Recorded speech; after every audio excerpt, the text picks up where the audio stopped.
Good. Good afternoon.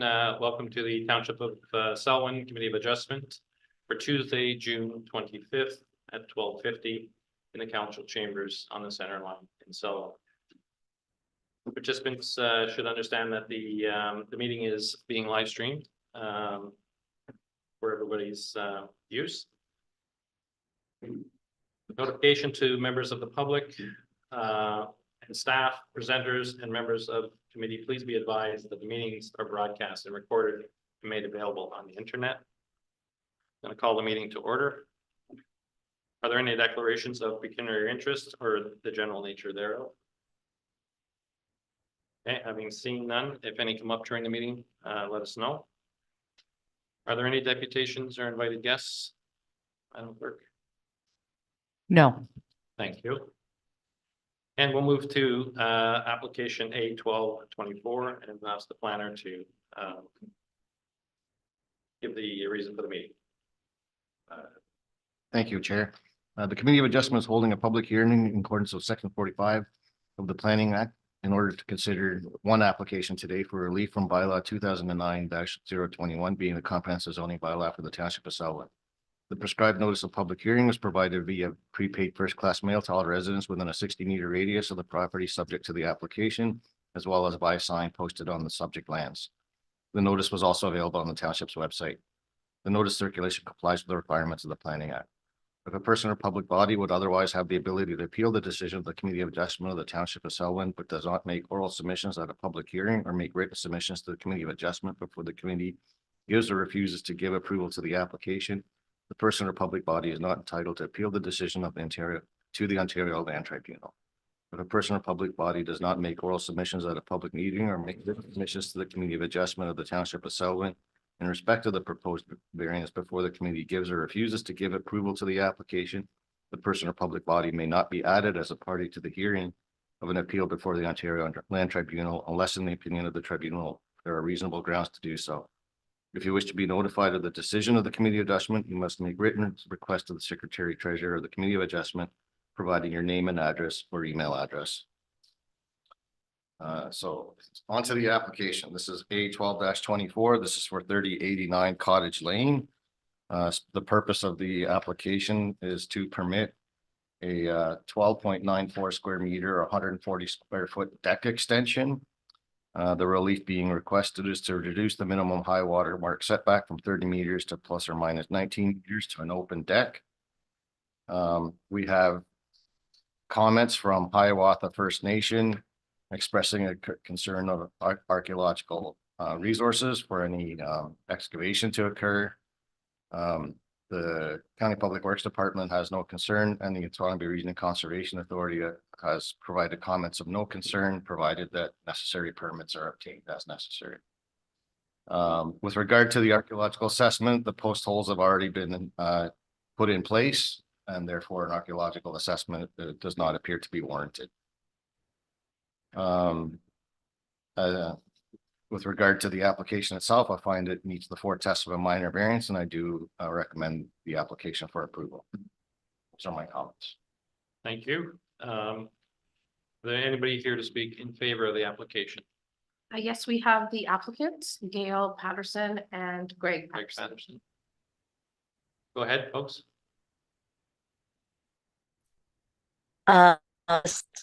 Thank you for approving it. Definitely in favor of it. It's the same deck that we have. So thank you for considering our application and agreeing to the recommendations. Thank you. Greg, did you? Greg, you're on mute. Okay. All right. Is there anybody here to speak in opposition? Sorry, I was trying to unmute Greg. Oh. Just give me 1 second. Oh, sorry, he doesn't want to speak. I think I'm unmuted. There you go. Yeah, we can hear you, Greg. Yes, you are. Thank you so much. We certainly appreciate a favorable ruling on this. so that you're aware, we are planning on making this our permanent home in the next 2 months. We have sold Pickering and look forward to being residents of Selwyn permanently going forward. Wonderful. Thank you. You won't regret it. It's a great community. It's the best community in Brooke County. All right.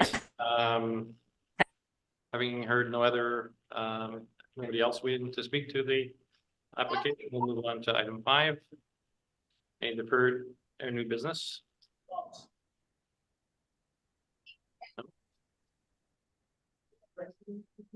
Great.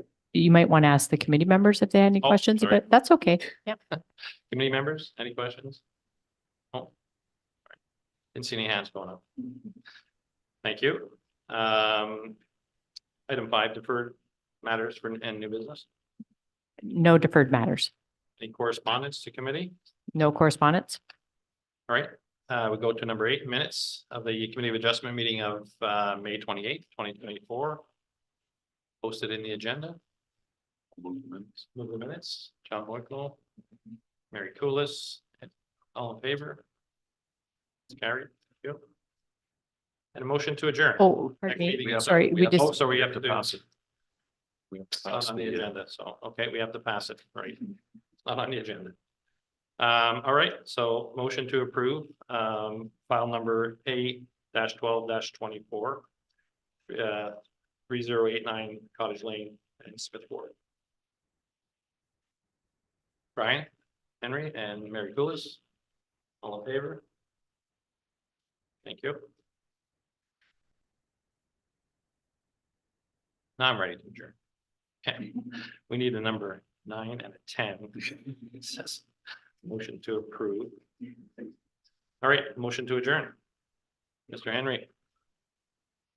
Schoolis, thank you. All in favor? We are adjourned at 12:57.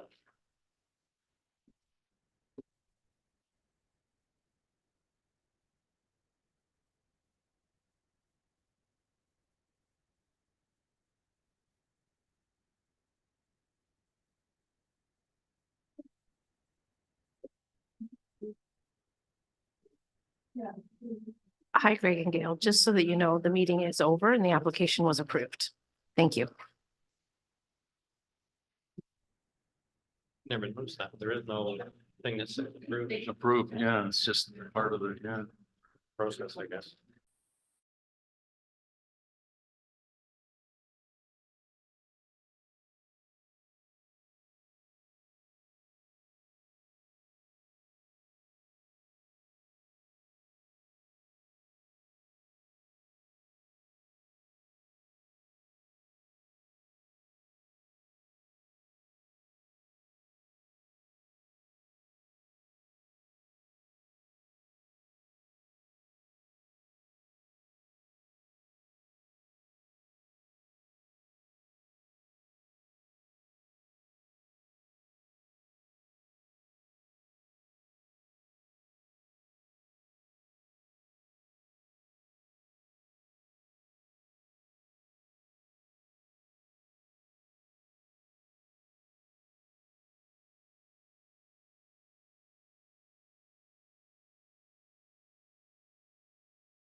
All set?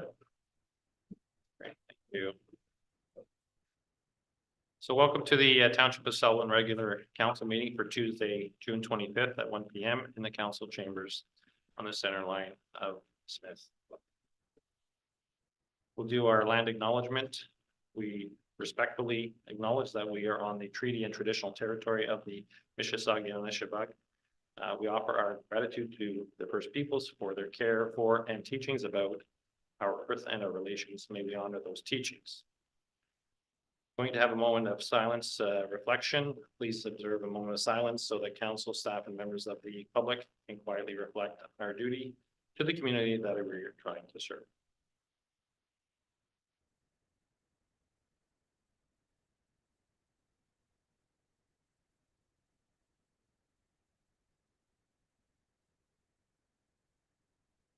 Thank you. Members of the public, staff, presenters, and members of council, please be advised that meetings are broadcast and recorded and made available on the internet. Are there any declarations of pecuniary interest of the general nature of within the agenda?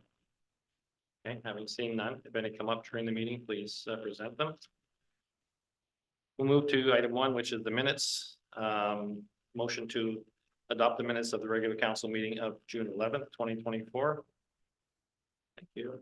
Councillor Koulis, Councillor Boyko, discussion? All in favor? That's carried. No discussion out of minutes. Item 2 is deputations or invited persons. And we have some staff introductions that Mr. Robert Kelly is going to have the honor of doing today. Thank you, Your Worship. Through you, I'd like to take an opportunity to introduce the 2 newest staff members in the Building and Planning Department. We've brought on board Asmari Aziz as our acting permit intake technician. She's covering a maternity leave contract. She's come to us with approximately 6 years of design experience doing architectural design work for a local design firm. And we're excited to see her transition those related skills into permit administration here for us. Well, Mayor, and we hope those new skills will add to the community and certainly the department for sure. Welcome. Additionally, I'd like to take the opportunity to introduce our new building official 1, Mitchell Hines. He also comes to us with approximately 8 years of design experience, in addition to a similar period of time working for a home builder in the Peterborough area. He comes with a few qualifications, and I've already seen some great work from him. He's hit the ground running, and yeah, we're excited to have both these new staff members on board. Great, thank you, Robert. Yeah, welcome, Mitchell. Certainly the building department is a very active piece of the community, and so welcome. And again, more building design experience, so used to looking at lots of plans and those sorts of things. So welcome to the township.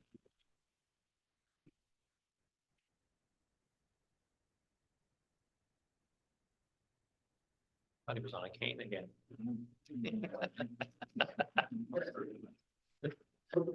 Multitasking there. Okay. Let's move on to item 3, which is question period, 15 minutes, 1 question per person at a time on a rotating basis. Clerk, are there any requests for? No questions. No questions. Thank you. All right, we're going to move to item 4, municipal officers and staff reports for direction. We have our manager of financial services, Lane Vance, to talk about assets management plan and a 2024 update. Thank you, Mr. Chair. Yes, this is the annual update. As, of course, as council is aware, the work of the asset management plan continues all year long, but we do have an annual update to provide to council today. I've got 3 areas of comments on the program. First area is with respect to the plan update. So we do have a couple of sections that we're adding to this year's plan formally. One under the road subsection area. So we have our core assets already in place, but we've identified 2 other data sets, one on sidewalks and one on traffic signage. And so they've been added to the subsection under roads. We've also updated the current replacement values for those and indexed them to 2024. And facilities have also been added. We've used the facility condition assessment report that Mike and Jerry have been involved in with the ODD report. That section is being added to the asset management plan, and then the related database as we go through our changes this year, and some of our property improvements will be updated as well. The second part is ongoing work on the plan. So we have two additional asset sections that we're continuing work on. One is on streetlights. The LED streetlight retrofit program that took place a number of years ago. So we have a really good database on that. We're reviewing it right now for completeness after the Draco storm and after some changes that we had to make there to that retrofit. So we're just verifying some of that data. And also we had a large number of decorative streetlights that were changed and swapped out to LEDs as well. So we're updating the database there and ensuring that that inventory is up to date. And also with respect to our fleet, as council will recall, budget discussions, we are going to take some time to review our equipment replacement schedules. We've got a good database of what we have, but with COVID pricing still having an impact on all of our equipment, and also with staffing at the manager level in place now, different staffing, it's time for a rethink of our useful life and our replacement costs and just how we do things with respect to our charge out rates as well. So these two sections will be coming back to council under an additional AMP update report later in the fall. And the third section is really just an acknowledgement of the next steps and the fact that the asset management plan is really a living document that we use throughout the year and as values are updated and projects are completed. So the regulations, of course, have key milestone dates that things need to be accomplished for. This annual update accomplishes that for this year, but we do need to take a look at some additional work that we carry on throughout the year. Our confidence and completeness chart, we haven't made a great lot of progress on that, but we are moving along on it. That was presented last year. So just taking a look at the asset classes that we have and ensuring that we have confidence in the data that's there and how complete it is. So before we bring something to council for a decision, we want to make sure that that's up to date. Levels of service is something that for the core assets, we have that in place. For some of these additional assets, we need to have regard for community levels of service as well as in the technical. And so I was trying to think of a really good example of that, but maybe if, even though roads is a requirement, you may have a community level of service, maybe like rideability or what my road is like. Whereas Adam would then look to a technical level of service would be more like a pavement condition index, things like that. So the two different things in place there. And then our financial capacity and our financial readiness to be able to pay for those. That's something we'll work on from now through until the next asset management deadline, which is next July. And that's got a number of interesting reports I think I'll be bringing forward from August on and then as part of the budget process this year. So looking forward to the next stages of our asset management plan. But maybe with those three area comments, I'll just pause and see if council has any questions. Thank you, Lane. Comments from council? Questions? Councilor Boyko? And I'm counting. I'm like the mayor, I will count. Thank you, Linda. I see this as an incredibly valuable source for no different staff for council and for the public to understand exactly the complexity of trying to keep up with new builds and maintenance. A couple of questions, Mike. Just one I didn't ask outside. One of your arithmetic of it. I see that there are about 1,200 meters of sidewalks. Sorry, I didn't have this plugged in. I noticed there are about over 1,200 meters of sidewalks that are categorized as poor. So therefore they need the maintenance. And I also see that it's about $38,000 a year to go toward repair and capital budgets for handling and replacement of sidewalks. Will the 38,000, I don't know if you know this off the top of your head, but will the $38,000 be adequate to take care of our over 1,200 meters of sidewalk that are now in poor condition. Yeah, so let me just think about that question. So the fact that they're in poor condition, doesn't necessarily mean that we're in a detrimental position with our sidewalks for sure. I think in terms of the chart that was provided, it shows the type of sidewalk that poor refers to, right? So it isn't necessarily that there's a lot of trip fall hazards or things like that. It's just that we've had to grind them. We've had to add coal patch into holes, things like that to ensure that there's not a trip fall hazards, and there could be significant cracking and things like that.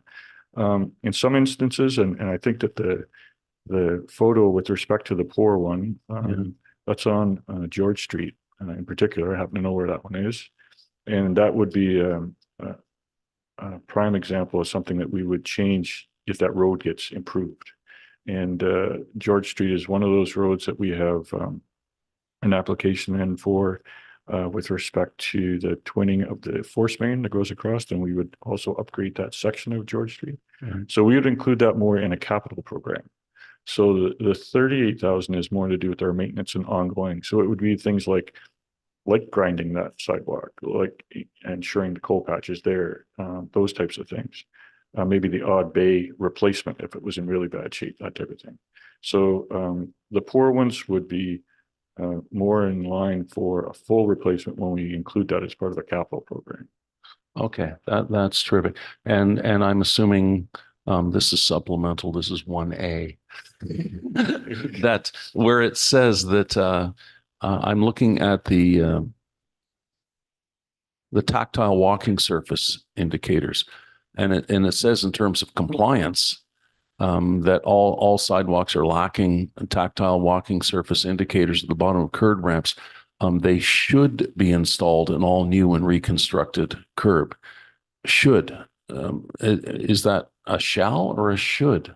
Is this something that is legislated that we need to add these things, or is it something that would be nice to add these things? Yeah, that's an excellent question. I would say that wording probably comes from the assessment of the sidewalks, but I maybe just turn that over to Angie with respect to AODA compliance. Right. I think that's what the wording comes from, is the actual report review, but Angie? Yeah. Yes, so the AODA does have a regulation around a number of things in the built environment regulation, Right. including tactile warning surface indicators at sidewalks. Yeah. So anytime that we would do a reconstruction or like a major repair, then we would have to meet the current AODA standard. Got it. Yeah, so anything like, for instance, on Strickland Street, wherever we're taking up sections of sidewalk now, when they're put back in, they would need to meet the regulation. Understand. Okay, my second question. I guarantee my last. The report mentions that council's direction, it was last September for a sidewalk policy. Do we know when, approximately when that sidewalk policy draft will be coming to council? No, I saw it on a work plan. Yeah, through Mr. Chair.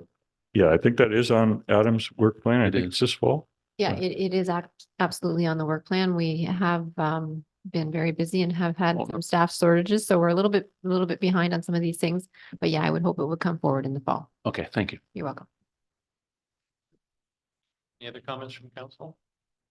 No, I'll just make a comment that thank you for the report, and as Councillor Boyko said, this is great work, all required, obviously, and I think you answered my question was when will we know the number, the cost of doing all of this with level of service and all those sorts of things, and you've answered that saying July 2025 is the plan has to be submitted, and we'll have obviously some serious budget discussions moving into 2026 as we start to put a plan together to put that money in reserves for that purpose. So thanks for that. Move on to item B. Do we need a motion to receive? Okay, motion to receive. Okay, To actually approve as well. Approve? Yeah. Okay, approve. Councillor Henry, all in favor? It's carried. Thank you. All right, let's move on to item B. That's Lane again. Sure. Thank you, Mr. Chair. So this is also coming out of accounting policy. Report concerns asset retirement obligations. And council may recall a presentation from our auditor last year when the consolidated statements came forward. So Richard was here and had a few slides on that. The Municipal Act requires that municipalities report in accordance with the Public Sector Accounting Board standards. So periodically they release new standards and new updates. And so the ARO policy is part of that. So there's a new standard for asset retirement obligations. What the standard addresses are liabilities when the municipality has a legal obligation to incur retirement costs related to an asset.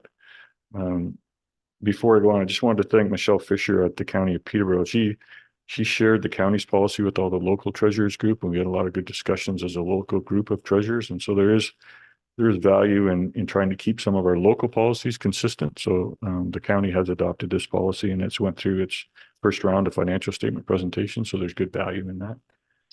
So definitely the work that she did at that level has been invaluable in drafting this report. As a PSAB requirement, it's a bit of a housekeeping matter as it relates to these new TCA requirements. But if council had any questions, I'll endeavor to answer those. Thank you. Questions from council? Just a point of order. The recommendation is to receive the information on both of these, and what you're saying we need to approve. Recommendation says to be received for information. Yeah, so through you, Mr. Chair, the idea would be to receive the report and then consider the bylaw for approval, and then that's what would enact our policy. So our motion is to receive the report, not approve it. If you look at the full recommendation, the first part is to receive. Yeah. And then the bylaw to adopt the policy be brought forward to the agenda for council consideration.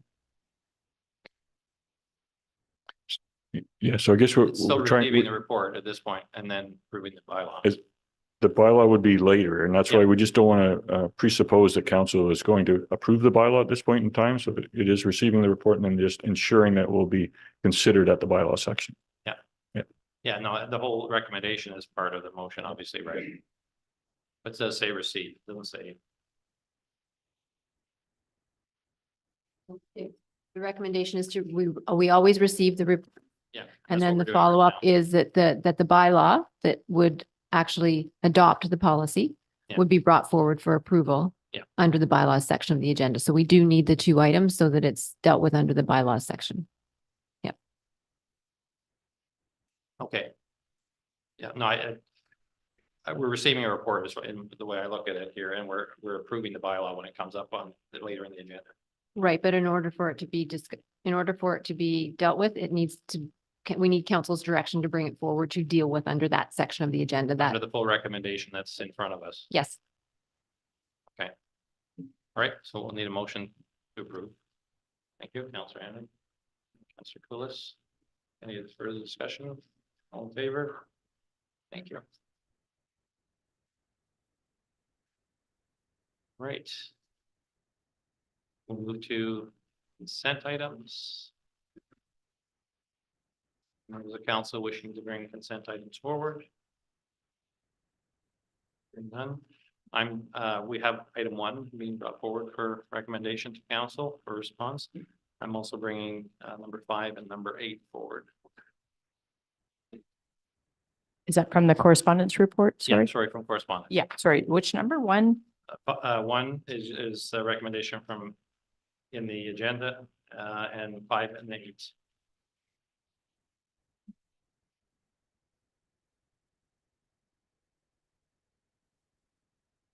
Right, so we'll move to the correspondence if there's no other items to be pulled.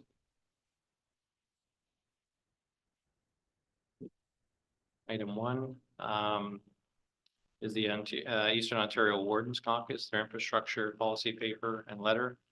Key takeaways, recommendation, the correspondence from EOWC related to their 2024 infrastructure policy paper be received for information, and that the federal and provincial governments be urged to support EWC's infrastructure policy paper that includes the following key recommendations to address the infrastructure deficit, ensure eligibility for programs and funding, fits both rural and small urban circumstances, establish a predictable, non-competitive permanent infrastructure funding stream, invest in infrastructure to support housing growth, including institutional, commercial, industrial land uses, reevaluate the debt financing options for small municipalities to focus on infrastructure development, collaborate with Financial Accountability Office to provide complete data for infrastructure reports, and that a copy of the resolution be provided to MP Ferrari, MPP Smith, EWC, and the County of Peterborough.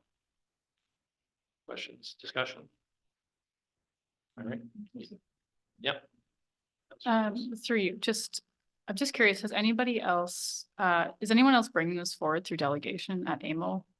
Just because it seems like something that's timely, and it's saying we're giving the recommendation to note the County of Peterborough, but I feel like the County of Peterborough is already on this. So from the county perspective, is this already on the county's agenda? I believe it is. I think there is something set up already through the Eastern Ontario Wardens Caucus. But I can confirm that with Board Clerk. Okay, it would just be great if we're all going, that Yeah. we know what's going on. Thank you. Thank you. All right. We should get a separate motion on this one. It's part of the correspondence report. Okay, So so- if you're okay and just- there's no other changes, we can just like when you do your motion for everything else, it'll be included. Okay, thank you. All right, so item 5 is the joint statement on the Canada Community Building Fund. And in particular, I want to focus on a couple of issues. And I did, just for information more than anything, the 3 levels of government finalized a Canada Community Building Fund, CCBF agreement, which will ensure that critical infrastructure that supports housing continues to be built, maintained, and expanded. The renewal of this agreement means that our community's roads, bridges, and transit systems will be positioned to accommodate growth. Infrastructure investments support affordable and inclusive communities that Canadians live and work in. And through the agreement, there's 3 aligned priority goals, which I think are important for our community to understand. That there's going to be reporting on affordable units created to meet the needs of communities and increase capacity of the nonprofit sector, working across all orders of government to leverage public lands to meet housing needs. And we have requested staff come forward with a list of properties that are in our community that might serve that purpose down the road. Supporting innovation in construction techniques by committing to a provincial innovation strategy for modular and prefabricated housing, including working with the federal government to develop and adopt design catalogs. And that brings me back to post Second World War, when all those little white houses were built in Peterborough very quickly through one set of designs and building plans and approvals and those sorts of things. So more for information on that one. Any questions or comments on that one from council? The other one I just wanted to highlight was item 8, which is the AMO policy update, Bill 200, agricultural land protection, electricity distribution financing, and other updates. Last week, Bill 200, the Homeowner Protection Act received royal assent, extending the deadline to designate properties listed on municipal heritage registries to January 1st, 2027. These changes respond to concerns that the original 2025 deadline did not prove enough time for municipalities to review the listed properties, leading to an increased reactionary designations and appeals to the Ontario Land Tribunal. So again, this council did support a recommendation to extend it. And so I'm pleased to see that's happened, and gives our Heritage Committee a little more time to look at the key properties that are currently on that list. The other item that was of interest to council was last week. The Ministry of Energy and Minister of Agriculture, Food and Rural Affairs issued a letter providing direction to the Independent Electricity Systems Operator, IESO, to include agricultural land protections in future energy procurements. This direction comes following AMO's recent advocacy to the province and IESO seeking stronger guidance on energy project siting and agricultural protection. So, council members, we had three proposals for battery storage. I think a couple of them were on either rural or agricultural land. I don't remember their designation. And I know council had some concerns around use of agricultural land for that purpose. So I'm pleased to see that there's recommendations and letters to highly consider the use of those lands for that purpose for all types of electric infrastructure. So just for information. Okay.